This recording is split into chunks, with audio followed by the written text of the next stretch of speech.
सब कुछ हार गए सम्राट। अब कहाँ के सम्राट मामा श्री।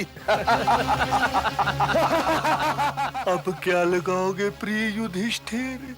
अब मैं अपने प्रिय अनुज नकुल को दांव पे लगाता हूँ। अब क्या चाहिए प्रिय दुर्योधन? मुझे 9 की आवश्यकता है। दास हुआ। अब मैं अपने प्रिय सहदेव को दांव पे लगाता हूँ। सहदेव जय। दास सहदेव। अर्जुन,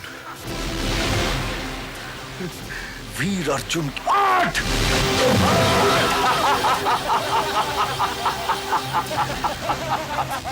मैं अपने भाई भीम को दांव पे लगाता हूँ। भांजे, बलवान भीम।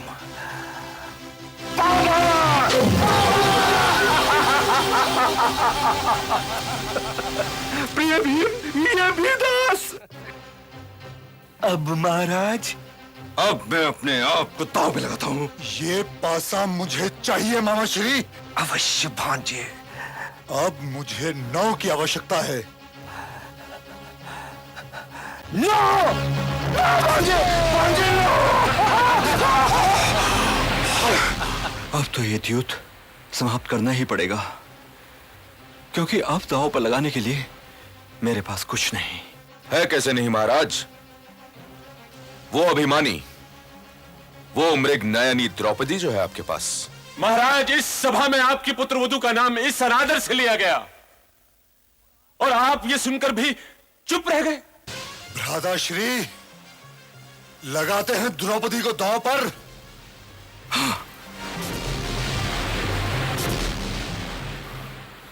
मामा श्री, मुझे 9 की आवश्यकता है। द्रौपदी आज से मेरी दासी है युधिष्ठिर। और मुझे हार जाने वाले उस जुआरी से ये पूछो कि वो पहले अपने आप को हारा था या मुझे।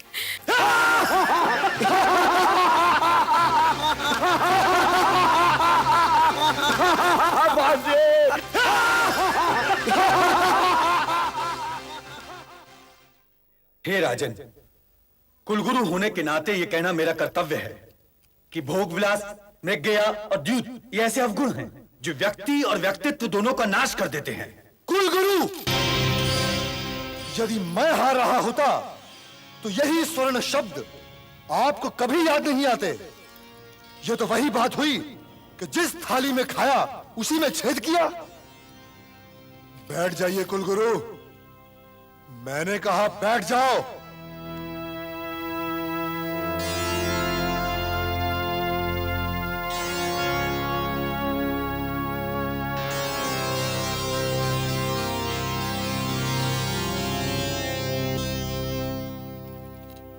जब बांस का अंत होने वाला होता है महाराज, तो उसमें फल आ जाते हैं। दुर्योधन भी हस्तिनापुर की राजनीति का एक फल है महाराज। फिर भी यदि आप सोच सकते हैं तो सोचिए। द्रौपदी कुलवधू है, उसका अपमान कुल का अपमान है। पितामह, द्रौपदी अब कुलवधू नहीं है। आज से वो मेरी दासी है, दासी। और वो भवन में दूसरी दासियों के साथ रहेगी और उन्हीं के प्रकार काम काज करेगी। मेरी निष्ठा हस्तिनापुर राज सिंहासन के प्रति है महाराज, दुर्योधन के हठों के प्रति नहीं है। और उस सिंहासन पर मेरे ही पिताश्री विराजमान हैं, तातश्री।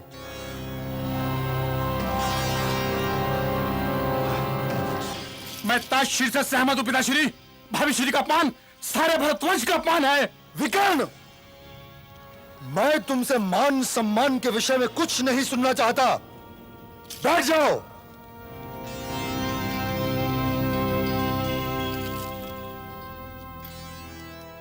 और मुझे अपने दासों के सर पर ये मुकुट अच्छे नहीं लग रहे।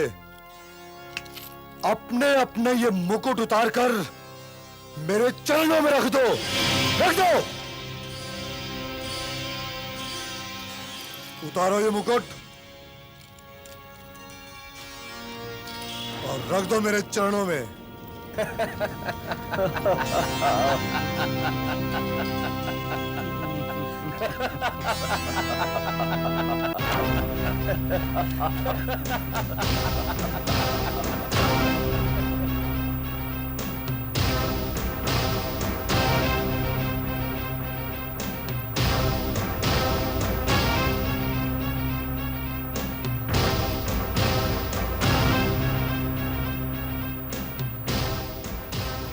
युवराज की जय हो।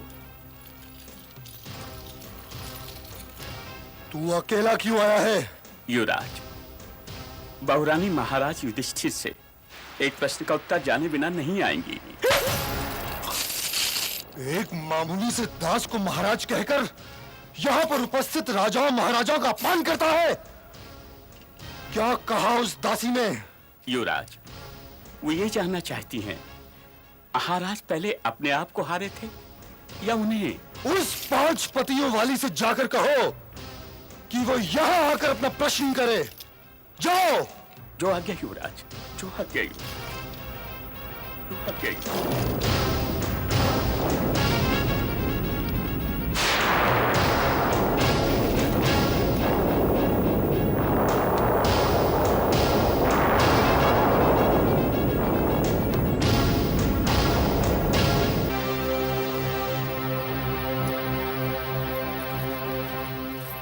क्या उत्तर लाए मेरे प्रश्न का?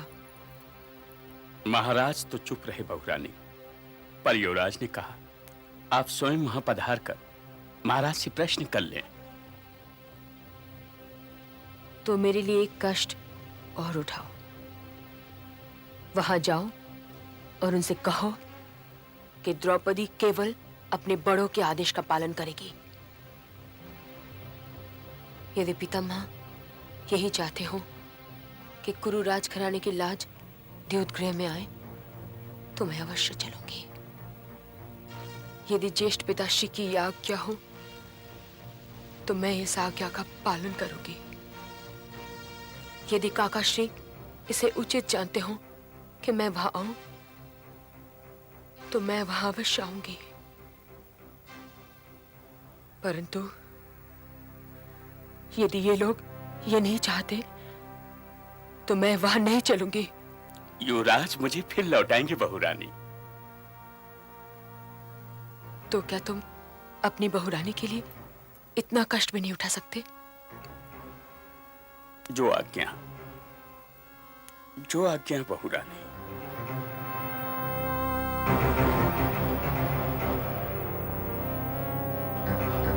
वो होती कौन है ज्येष्ठ कुरुओं से कुछ पूछने वाली? उसे मैंने जीता है और उसे मेरा आदेश मानते हुए यहां आना ही पड़ेगा। भगवान के लिए इस द्यूत क्रीड़ा को यह समाप्त कीजिए महाराज। महाराज मेरे साथ यह अन्याय नहीं कर सकते पितामह। युधिष्ठिर ने स्वयं द्रौपदी को दांव पर लगाया था। द्रौपदी को दांव पर लगाने से पहले उस समय आप सब लोगों ने युधिष्ठिर से क्यों नहीं कहा कि द्रौपदी इस राजघराने की लाज है और वो भरत वंश की लाज को दांव पर न लगाए? ये सारे प्रश्न अब क्यों उठ रहे हैं जब दांव मैं जीत चुका हूं? मेरे प्रश्न का उत्तर है किसी के पास? है किसी के पास मेरे प्रश्न का उत्तर?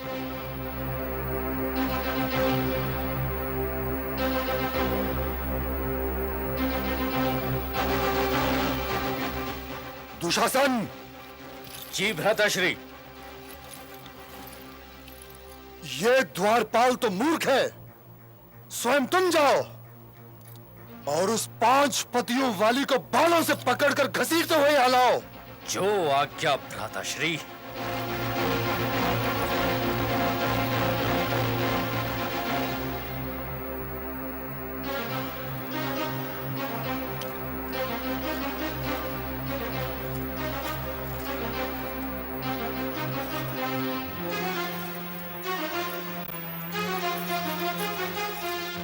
चल, तुझे हमने जीत लिया है। नारी की मर्यादा का आदर करना सीखो गांधारी पुत्र दुशासन।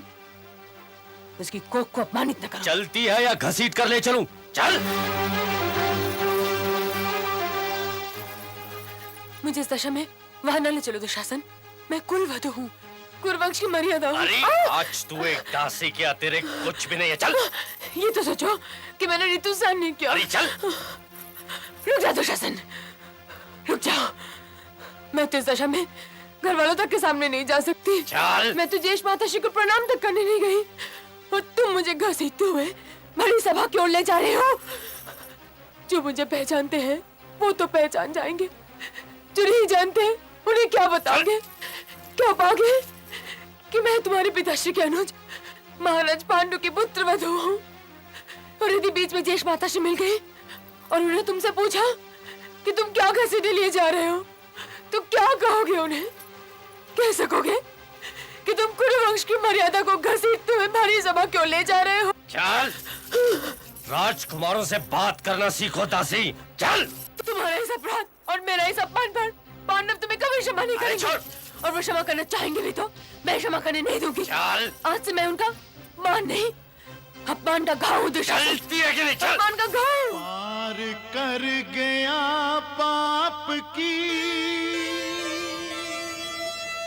हर सीमा को नीच, कुल मर्यादा खींचता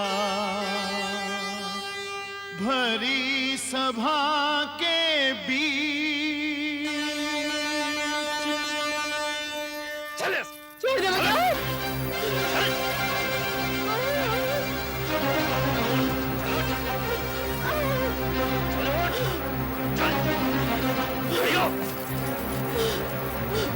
भ्राताश्री, ये रही 5 पतियों वाली द्रौपदी। क्या कहा था तूने? अंधे का पुत्र अंधा? दुशासन, इस दासी को मेरी जंघा पर बिठा दो। दुर्योधन, इस अपमान के लिए मैंने तेरी जंघा न तोड़ी तो 7 जन्मों तक तेरा दास बनना स्वीकार करूंगा। क्षत्रियों की भाषा भूलने का प्रयत्न करो दास। चिंता न करो मित्र, कुछ भूलने और कुछ सीखने में कुछ समय तो लगता ही है।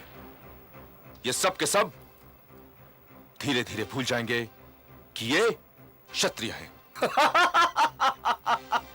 और धीरे धीरे ये दास बनकर जीना सीख ही लेंगे प्रिय भांजे। देखना यह है कि उस भरी सभा में मुझे सूत पुत्र कहकर अपमानित करने वाली ये अभिमानिनी द्रौपदी अपने पुत्र को दास पुत्र कहना कितने दिनों में सीख पाती है।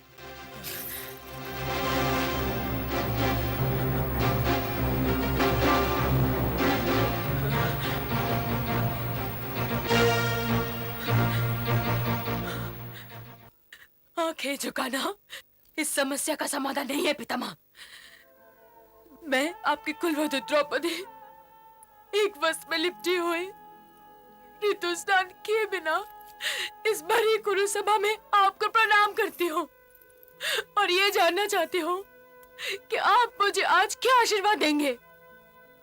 आप तो ज्येष्ठ गुरु हैं, महावीर हैं, श्रेष्ठ विद्वान हैं। बताइए, क्या आपने केवल गुरु सिंहासन की रक्षा का वचन लिया था? क्या गुरु मर्यादा का कोई महत्व नहीं? आप जैसे महापुरुष शूरवीर को पृष्ठों से मुंह छिपाना शोभा नहीं देता पितामह। मेरी ओर देखिए, देखिए मेरी ओर। मैं गुरु मर्यादा के आगे लगा हुआ एक प्रश्न चिन्ह हूं। देखिए मेरी ओर, देखिए कि आपकी कुलवधू किस दशा में खींचकर यहां लाई गई है और मुझसे कहिए कि भरतवंशियों की क्या यही परंपरा है? आपके मुंह से ये सुनकर मैं चुप हो जाऊंगी, चुप हो जाऊंगी। मैं जिस वंश की हूं उस वंश की परंपरा कुछ और है। उस वंश में लोग अपनी कुलवधू के मान सम्मान की रक्षा करने के लिए मर मिटते हैं, परंतु हर परिवार की अपनी परंपरा होती है। कृपया मुझे भरतवंशियों की परंपरा बताइए। मेरी ओर देखिए पितामह।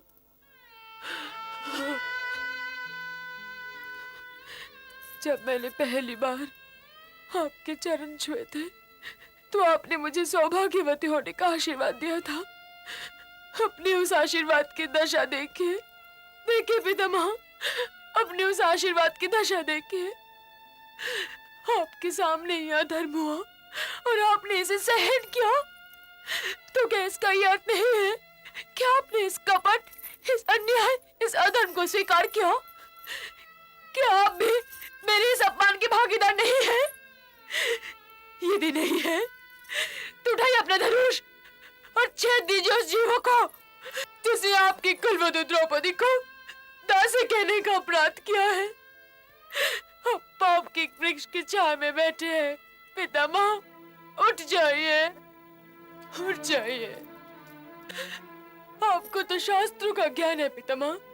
मुझे बताइए, जो व्यक्ति स्वयं अपने को जुए में हार चुका है वो कौन होता है? किसी और की स्वतंत्रता, किसी और के आत्मसम्मान को दांव पर लगाने वाला?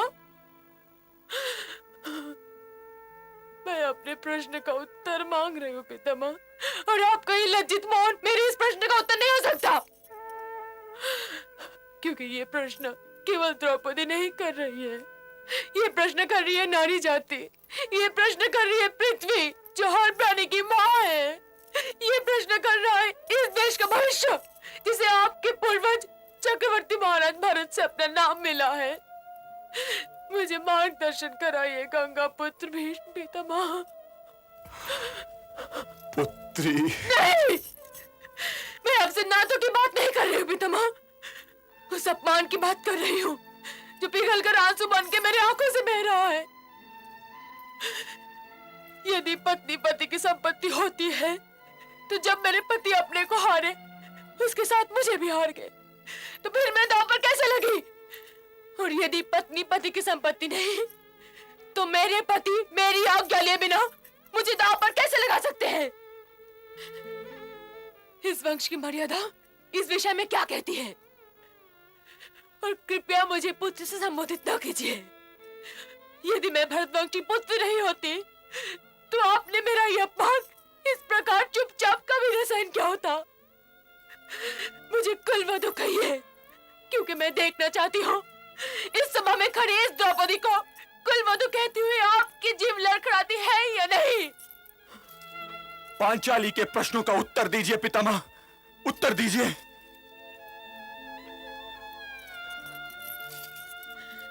पितामह क्या उत्तर देंगे? ये तो स्वयं एक प्रश्न है।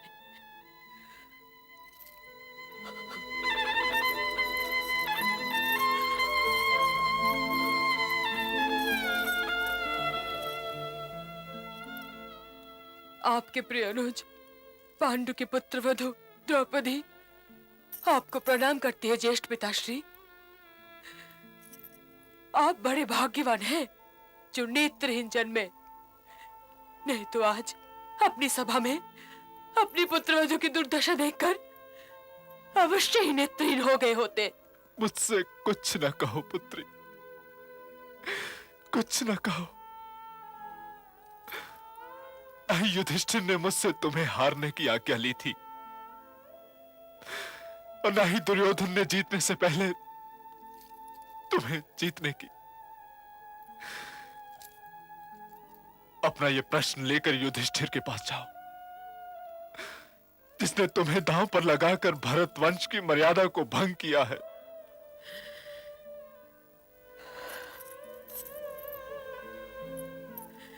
जो आज्ञा ज्येष्ठ पिताश्री, परंतु उनके पास अपना प्रश्न ले जाने से पहले मैं अपने पिता के मित्र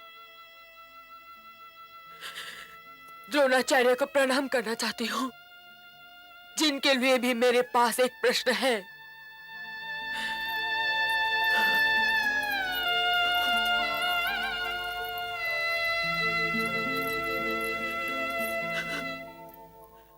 आपने काका शिवविद्युत द्वारा यही संदेश भेजा था ना कि द्रुपद पुत्री होने के नाते मैं आपकी पुत्री हूँ और पांडवों की पत्नी होने के नाते आपकी पुत्रवधू।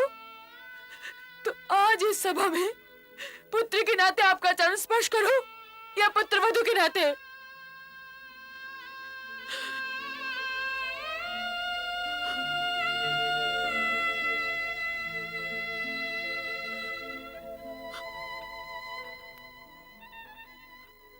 आपने भी अपने होठों पर मौन का ताला लगा लिया।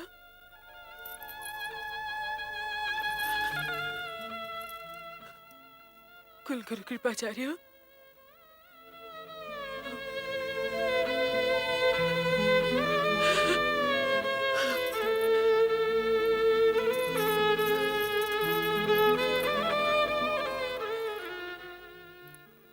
काकाश्री, महात्मा विदुर की नीति इस विषय में क्या कहती है?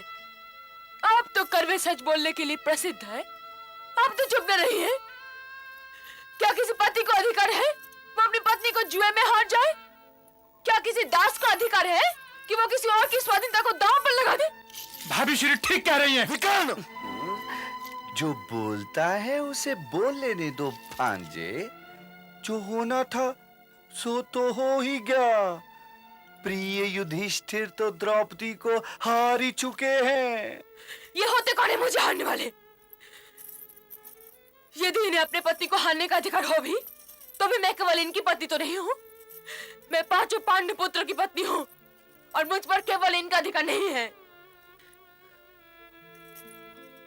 क्या उन्होंने दांव पर लगाने से पहले तुमसे यह पूछा था कि ये तुम्हारी पत्नी को दांव पर लगा सकते हैं या नहीं? क्या तुमने नहीं आज्ञा दी थी? सर्वश्रेष्ठ धनुर्धर, मीन भेदन करके मेरे स्वयंवर जीतने वाले शूरवीर, तुम बोलो, क्या तुमने मेरा स्वयंवर इसलिए जीता था कि ज्येष्ठ कुंती पुत्र एक दिन मुझे दांव पर लगा दे? संसार में इनसे पहले भी जुआरी हो चुके हैं, पर किसी ने कभी अपने राकेल को भी दांव पर लगाया था। और तुम लोग अपने ब्याह का दांव पर लग जाना देखते रह गए। धिक्कार है तुम लोगों की वीरता पर, धिक्कार है। आप पांचाली के प्रश्न का उत्तर क्यों नहीं देते भ्राताश्री? आप तो स्वयं धरती पर धर्म का चिन्ह हैं। महादेव की सौगंध, यदि आप न रहे होते तो मैं पांचाली को दांव पर लगाने वाले हाथों को वृक्ष की भांति जड़ से उखाड़ के फेंक देता। आज जाके मेरी अभिलाषा पूरी हुई भांजे कि पांडवों में फूट पड़ ही गई। जैसे दीमक बड़े बड़े वृक्षों को चाट जाती है, जैसे रोग शरीर को खा जाता है, भाभी श्री के अपमान का यह रोग भी दीमक की भांति भरतवंश के वृक्ष को नष्ट कर देगा। और हम लोग जिस गरिमा की छांव में जी रहे हैं, यह रोग उस गरिमा को भी नष्ट कर देगा।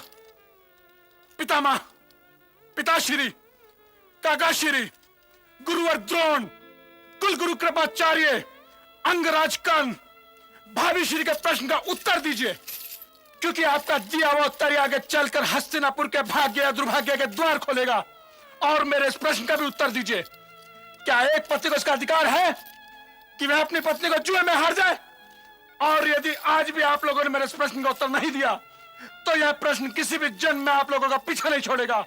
और मेरे इस प्रश्न का उत्तर देने के लिए आपको बार बार जन्म लेना होगा, बार बार जन्म लेना होगा। युधिष्ठिर ने द्रौपदी को दांव पर लगाकर अच्छा नहीं किया, परंतु पत्नी पर पति का अधिकार तो सिद्ध है। अधिकार?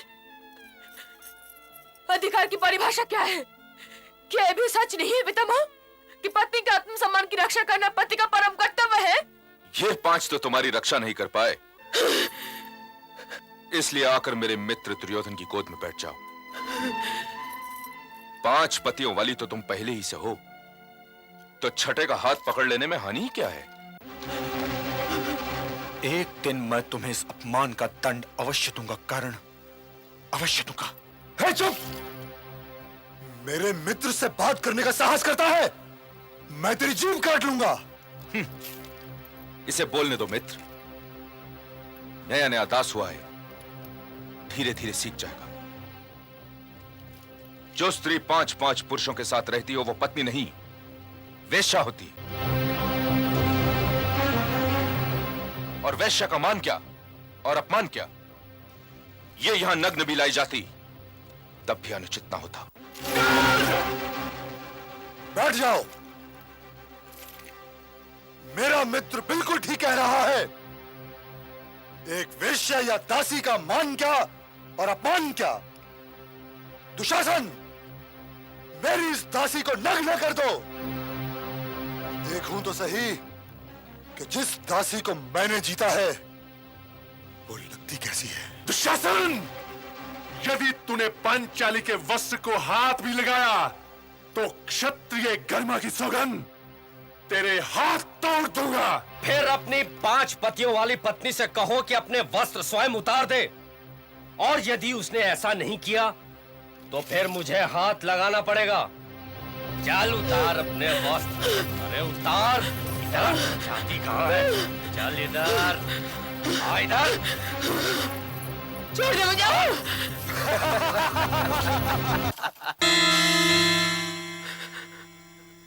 हे गोविंद, हे द्वारिकाधीश, हे सर्वशक्तिमान, हे योगेश्वर, मेरी लाज बचा, मेरी लाज बचा गिरधारी। हे कृष्ण। खींच दुशासन, नग्न कर दे इसे।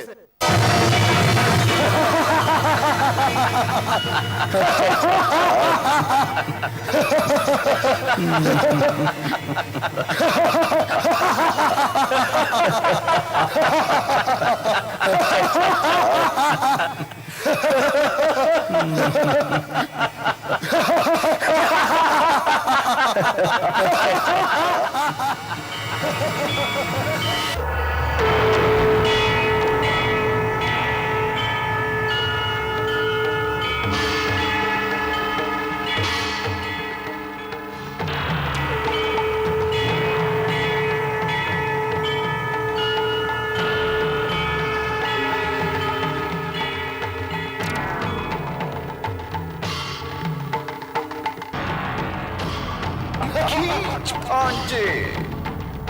हे कृष्ण, हे कृष्ण, हे कृष्ण।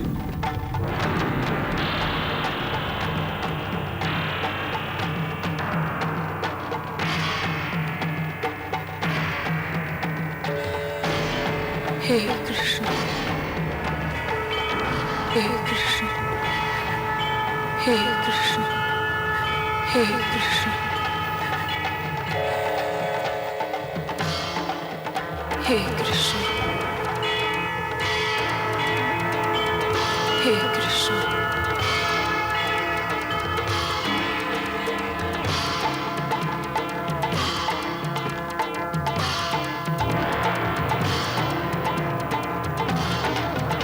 हे कृष्ण, हे कृष्ण। खींच दुशासन। हे कृष्ण, हे कृष्ण, हे कृष्ण, हे कृष्ण, हे कृष्ण। खींच दुशासन, खींच। हे कृष्ण,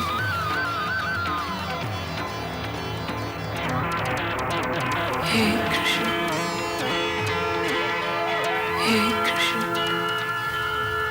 हे कृष्ण,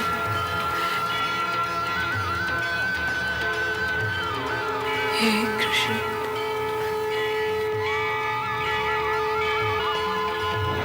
हे कृष्ण।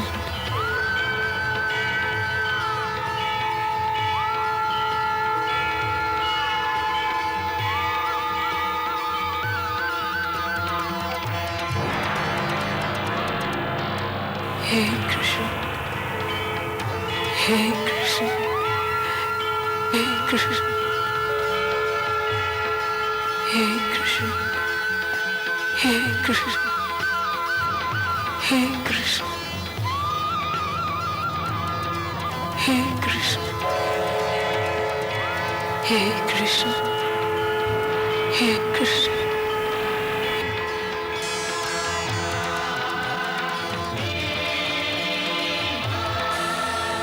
हे कृष्ण,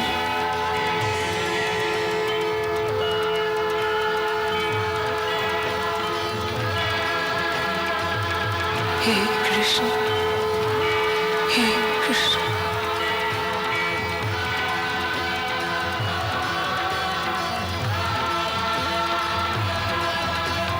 हे कृष्ण,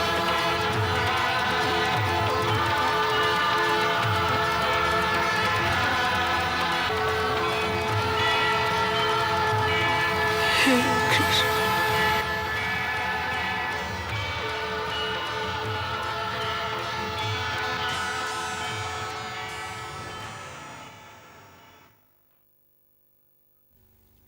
इस संसार के सारे क्षत्रिय सुने, वो क्षत्रिय भी सुने जो अब इस संसार में नहीं है, और वो क्षत्रिय भी सुने जो इस संसार में आने वाले हैं। मैं जो कहने जा रहा हूं, ना मुझसे पहले किसी ने ऐसा कहा है, ना कोई मेरे पश्चात ऐसा कहेगा। मैं पांडु पुत्र भीम ये घोषणा करता हूं कि जब तक रणभूमि में इस दुशासन की छाती चीर कर इसका लहू नहीं पी लूंगा, अपने पूर्वजों को अपना मुंह नहीं दिखाऊंगा।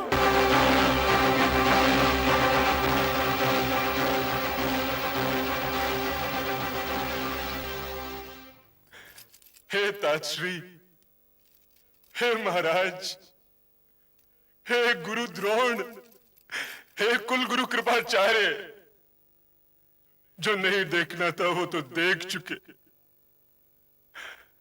अब द्रौपदी के प्रश्न का उत्तर तो दीजिए। एक घायल आत्मा इस राजघराने की घायल मर्यादा आपके सामने एक प्रश्न लेकर आई है, और इस समय इस भरी सभा में अपने हाथों से अपने मुंह को छुपाए रो रही है। कृपया उसके प्रश्नों का उत्तर तो दीजिए।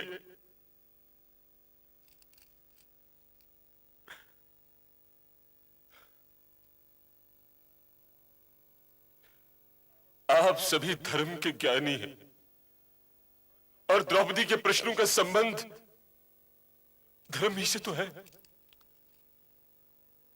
धर्म के प्रश्नों का उत्तर जानते हुए भी चुप रहना आधा झूठ बोलने के बराबर है,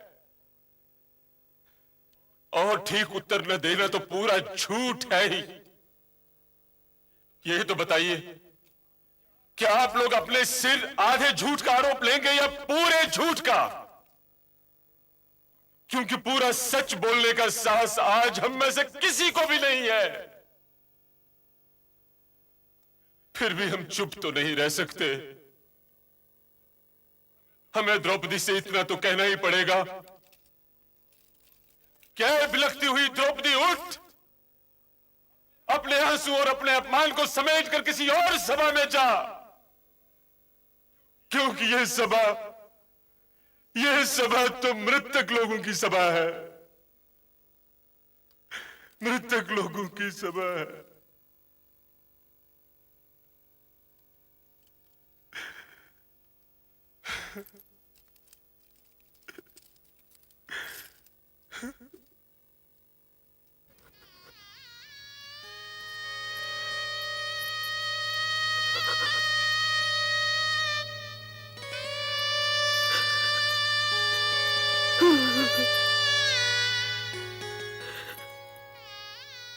हस्तिनापुर नरेश, महाराज धृतराष्ट्र, आपकी सभा में एक नारी का अपमान हुआ है। जिस नारी के शरीर को कभी पवन ने न छुआ हो, कभी सूर्य के प्रकाश ने न देखा हो, उसकी स्वयं अपने घर में पितामह, ज्येष्ठ पिताश्री, आचार्य द्रोण, कुलगुरु कृपाचार्य के होते हुए भी उस नारी का वस्त्रहरण करने का प्रयत्न किया गया है। गुरु जीवन प्रणाली में ये कोट कहां से आ गया कि वो चुपचाप बैठे अपनी कुलवधू के चीरहरण का ये भयानक दृश्य देखते रह गए। आप सब सुने, इस निर्लज्ज और कायरों से भरी हुई सभा में मैं द्रौपदी, पांचाल नरेश की पुत्री, नरेश की पत्नी और हस्तिनापुर नरेश की पुत्र वधू आप सबको शाप देती है कि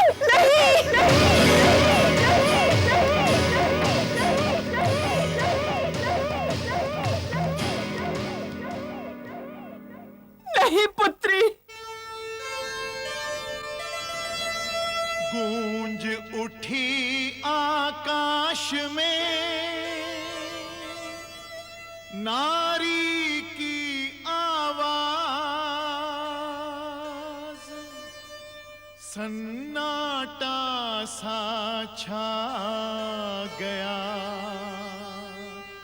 बीच सभा में जो भी नारी जाति का करता यूं अपमान, उसका नाश अवश्य ही कर देता भगवान।